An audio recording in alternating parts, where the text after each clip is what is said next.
Arknights is a game I've often seen listed among the top grossing gacha games. With all the hype which is around Arknights Endfield, which by the way I will definitely be covering on this channel, I decided it was finally time to give the original game a shot. To my surprise, I knew absolutely nothing about Arknights. Imagine how surprised I was when I discovered that it's a unique combination of tower defense and gacha mechanics. As a huge fan of tower defense games, my interest immediately skyrocketed. That's how in May 2025 I began my Arknights journey as a completely new player. Even though I've only been playing for a short time, I can confidently say I don't regret my decision.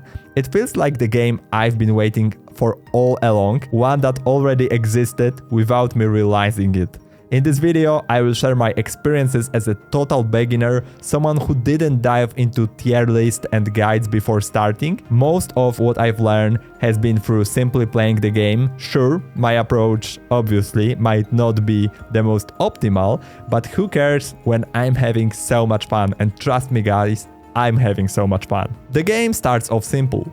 Defend a point from a waves of relatively easy enemies using a handful of basic operators.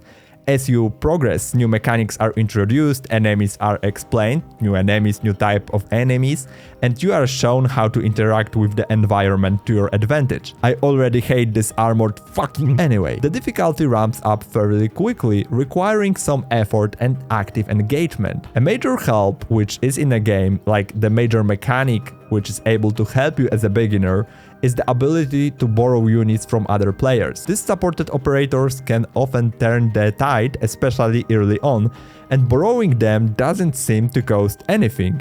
At least I think so. I did not notice anything. Hopefully I didn't take a loan or something. While it's a lifesaver, I found that using these borrowed units can take away some of the fun. Winning a level feels a bit bad when someone else overpowered operator did all of the work. I quickly realized that clearing levels without using support units and without losing lives unlocks the auto battle feature, allowing you to replay that level up to 6 times automatically. This became a key motivation for me to avoid relying on borrowed units later on. Auto battle is especially handy when farming materials to upgrade your characters, a system that is surprisingly really intuitive, even for the newbie like me. In general, when it comes to upgrading, if you are unsure where to find materials, the game shows you the levels where they drop.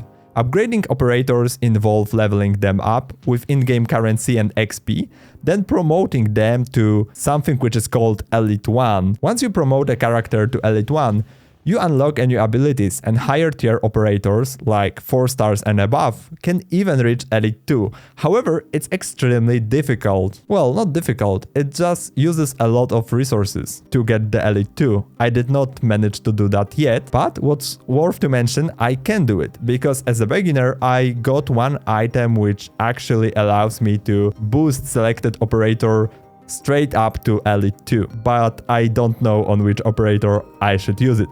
Maybe you have some recommendation. Initially, I focused on replacing my 3-star operators with 4 stars and so on. I also have few 5-star units and 3 6-stars units. 6 stars is like the highest rarity, and I prioritize upgrading obviously. When I have some 5 stars or 6 stars, that's my priority. The borrowing system also allowed me to test out a lot of 6 stars operators which are already in a game, even though I only own a few myself. Obviously, these high tier characters, these 6-star operators, feels much more powerful and engaging to use. But I would say I expect that. In general, there are a lot of operators in this game. I'm not even sure how many. Few hundred for sure. I just googled it. Seems like over 300, so that's a lot. What is worth to mention that everything I've earned so far has been through free-to-play means. I got my first 6-star for the guarantee pull on the beginner banner, and I was able to pull for the currency which I just got through playing the story.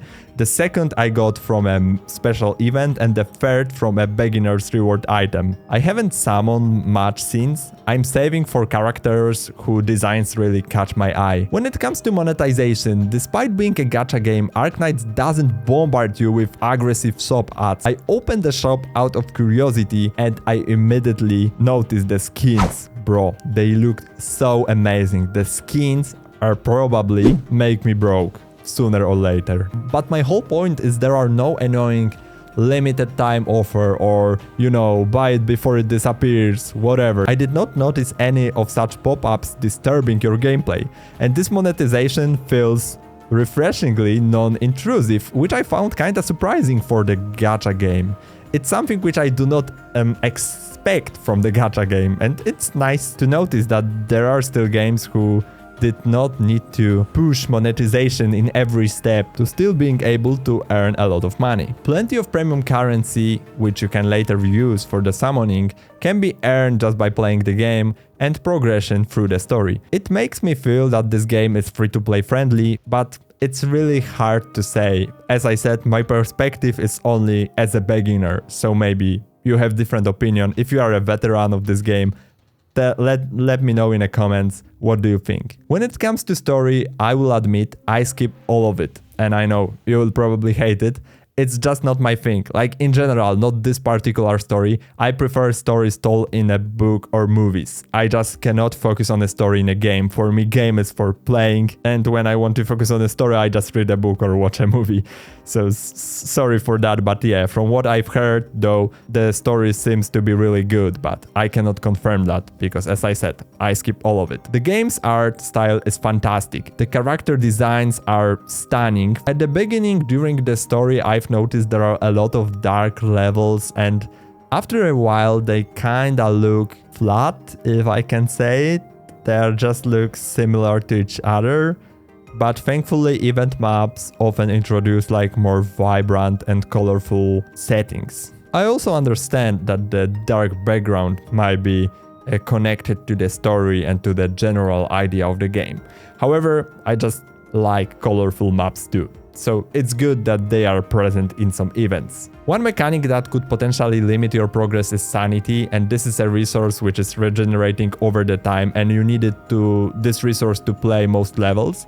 Surprisingly, I've rarely run out of it. Level ups fully restore your sanity, and early on you level up quickly. Additionally, you can earn items to replenish your sanity. I believe you can earn such items through weekly quests. The one time I've run low when it comes to sanity is when I was farming upgrade materials, because those stages with the farming materials are kinda expensive when it comes to sanity. But I was just doing them each time when I was done actively playing for a day. So when I've noticed that, okay, I don't want to play anymore for the given day, but I still have some sanity left, then I was farming the material stages on auto battle. Now I've just bought a monthly pass. So previously I was saying that I'm playing fully free to play, but when I writing this particular sentence on my script for this video, I've just bought a monthly pass. So, which I believe provides you the best value to money spent ratio, as always in gacha games. As a new player, I found the variety of modes and mechanics could be a little bit overwhelming. Outside the main story, I'm not always sure what should I do, what I should prioritize. Side stories seem worth doing, but it's unclear what rewards they offer. For the one side story, I believe I got a 6-star operator, but you cannot preview the rewards. You need to spend like a special currency, which I believe is kinda limited, to start a side story, to actually being able to see what you can get. Correct me if I'm wrong, maybe I did not notice something, but yeah. I've also heard that Annihilation is a great way to earn like this premium currency, and you can do it weekly. There is like a weekly limit of this premium currency which you can get from this game mode, and you should like max out this limit. But it's extremely challenging, this game mode, Annihilation. It's extremely challenging, at least for me. I haven't managed to clear even the easiest stage, so yeah, it's a skill issue? Nah, it can't be, right? Right? Anyway, the game also has a base building system, which I've barely touched. I know it's important because it can provide you a lot of resources, but I haven't felt motivated to dive into it just yet. I will get to it eventually, I promise. I still did not figure out how I can get my control center to level 2. Yeah bro, I need to look at this. When it comes to my final thoughts, Arknights has made a fantastic first impressions on me. Combining tower defense with gacha mechanics is a concept I already love, and the execution here is amazing. The gameplay is engaging and challenging in all the right ways. Sometimes you just cannot pass a certain stage. You need to think, maybe you need to upgrade some operators, maybe you are, I don't know, you don't have enough operators which are able to deal with flying enemies. There is a lot of strategy involved, and there are a lot of options because your team consists a lot of operators. So you have multiple options to choose. I know I have a lot more to learn and experience, and I'm looking forward the day I actively summon for a character I truly want. If you have any tips for a beginner like me, feel free to share them in the comment section. This definitely won't be the last Arknights video on this channel. If you enjoyed this one, don't forget to leave a like and subscribe. And yeah guys, see you later!